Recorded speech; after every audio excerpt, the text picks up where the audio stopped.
Rêver, aimer, témoigner, partager, construire, comprendre, confronter, fabriquer, dire, rencontrer. À vous de voir.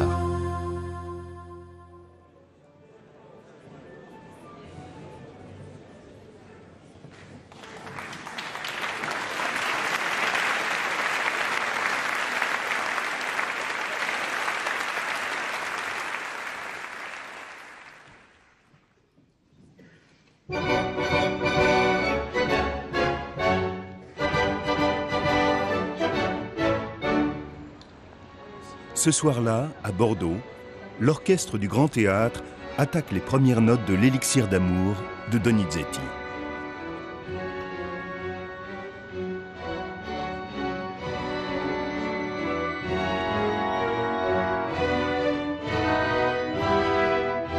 Levé de rideau à l'opéra.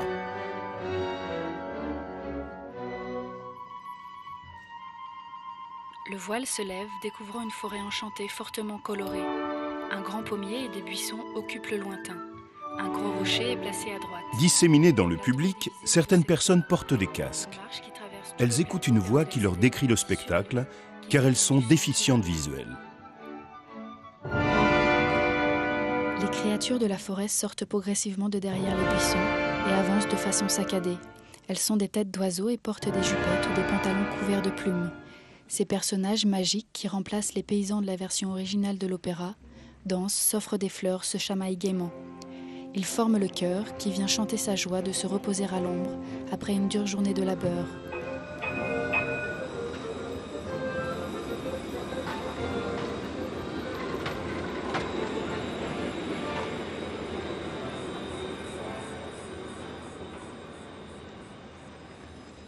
Je vais souvent au Grand Théâtre pour des concerts de musique de chambre ou des concerts symphoniques. Audrey Merel. Mais c'est vrai que l'opéra mêle tout, le théâtre, la musique, la mise en scène.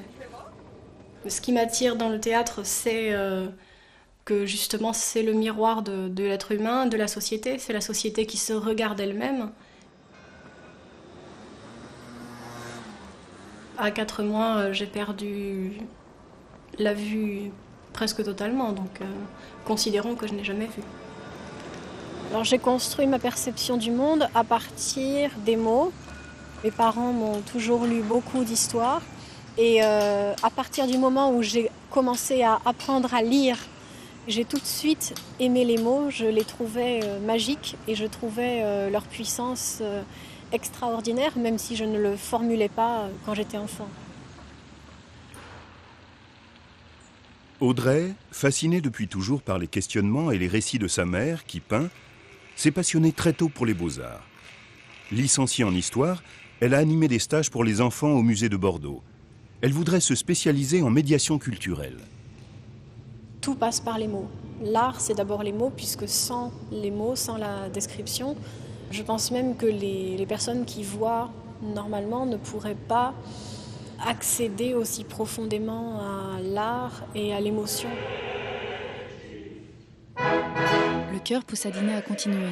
Le plateau s'assombrit. Derrière un tissu tendu au centre, 2 danseurs miment l'épisode de l'élixir en ombre chinoise. Adina poursuit. Une simple gorgée du breuvage magique, lit-elle, a suffi pour qu'Iseut tombe amoureux de Tristan et lui reste fidèle.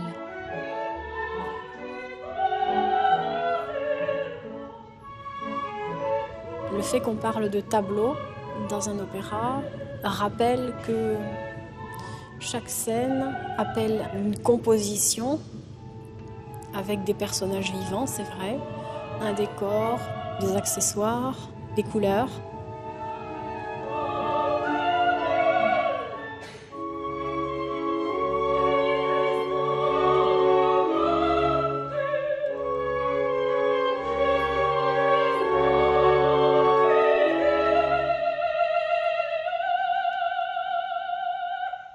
Je vais beaucoup au théâtre et je vais très rarement à l'opéra.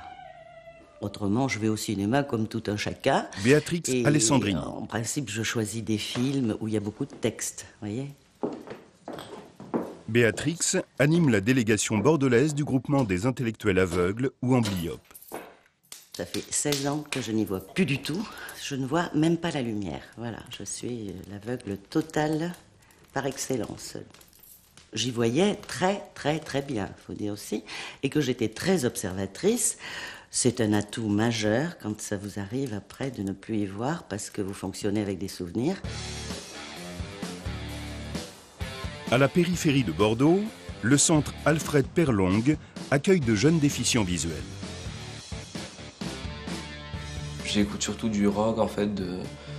Le rock me touche plus, ouais, non, mais... Salim Ejneili. Je me retrouve dans ce type de musique.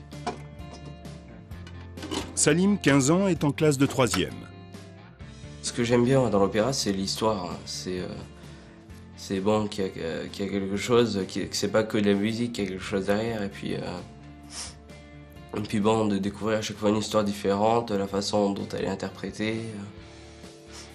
C'est ça que je trouve intéressant.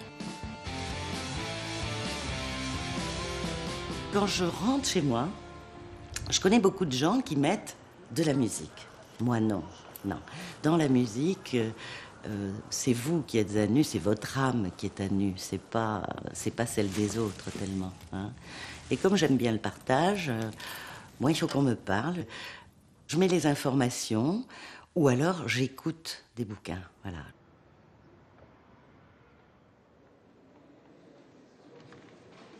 Ce que je vais peut-être faire en quelques secondes, c'est relater l'intrigue de l'élixir d'amour, et ensuite vous pourrez peut-être poser des questions à la fois sur... Quelques semaines avant la représentation, tous ont été invités à une présentation du spectacle. Cela fait partie du dispositif qui avait déjà été expérimenté ici, en direction des publics déficients visuels.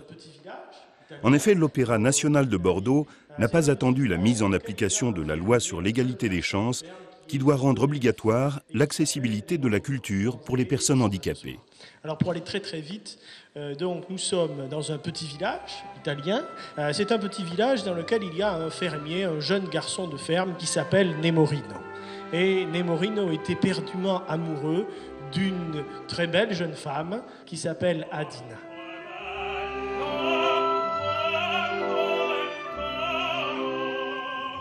Je voulais savoir, est-ce que vous chantez en italien ou en français? Et si c'est difficile d'apprendre la langue italienne? J'imagine pas qu'on puisse chanter un ouvrage italien autrement qu'en italien. C'est-à-dire que ça fait partie de la sonorité d'une couleur qu'on n'aurait pas avec une autre langue.